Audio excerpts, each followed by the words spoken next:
Hey everyone, we are almost finished with week 2 questions and videos. The last 2 questions. Miss Morgan or Mr. Freeman, if you're in the building, please call the front office.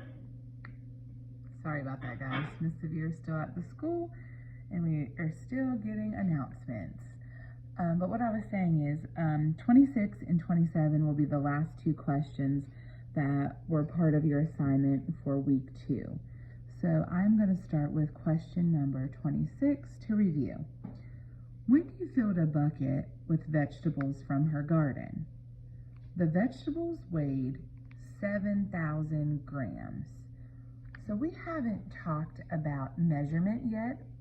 We are supposed to towards the end of our school year.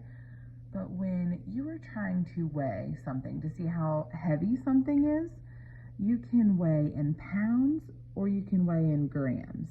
And grams is part of the metric system that we're going to be talking about soon. So all of the vegetables that she collected from her garden weighed a total of 7,000 grams.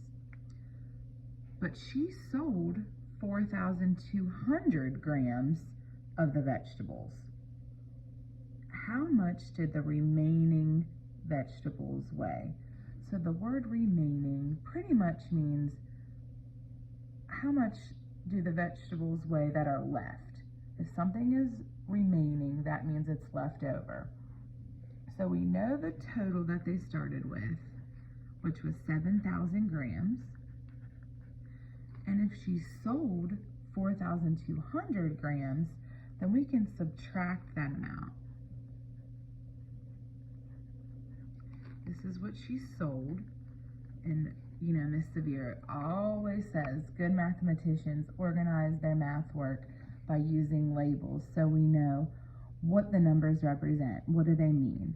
And whatever is left over will be remaining. Or in parentheses, we know that also means what is left. So now let's go ahead and start subtracting.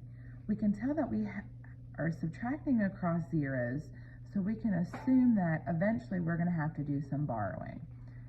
But we start out pretty easy. 0 minus 0, 0. 0 minus 0 again, 0. But when we get to 0 minus 2, we know we cannot subtract 2 if we don't have anything. So let's go ahead and borrow. The 7 is going to become a 6.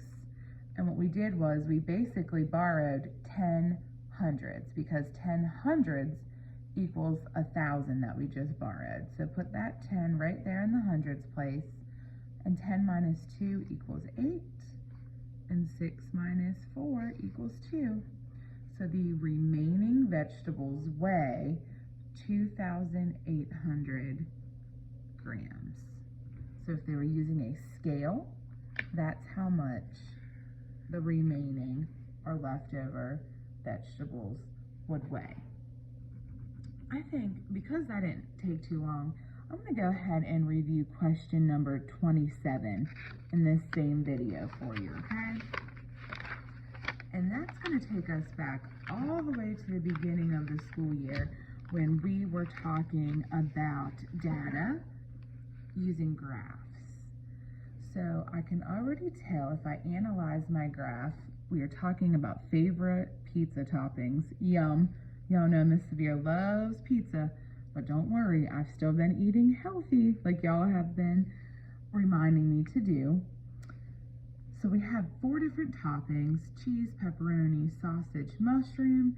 Let's go ahead and label our numbers. So I can tell cheese had 25 students vote, pepperoni had 35, sausage had 15, and mushroom had 10.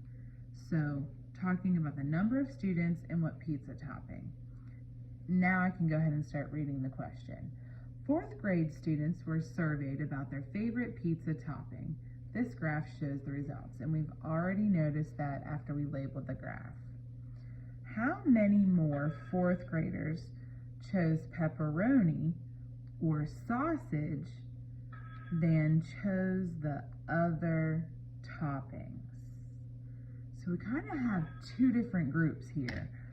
they want us to put pepperoni and sausage in one group, and then we have all other toppings. So we gotta be very careful here. Put your pepperoni and sausage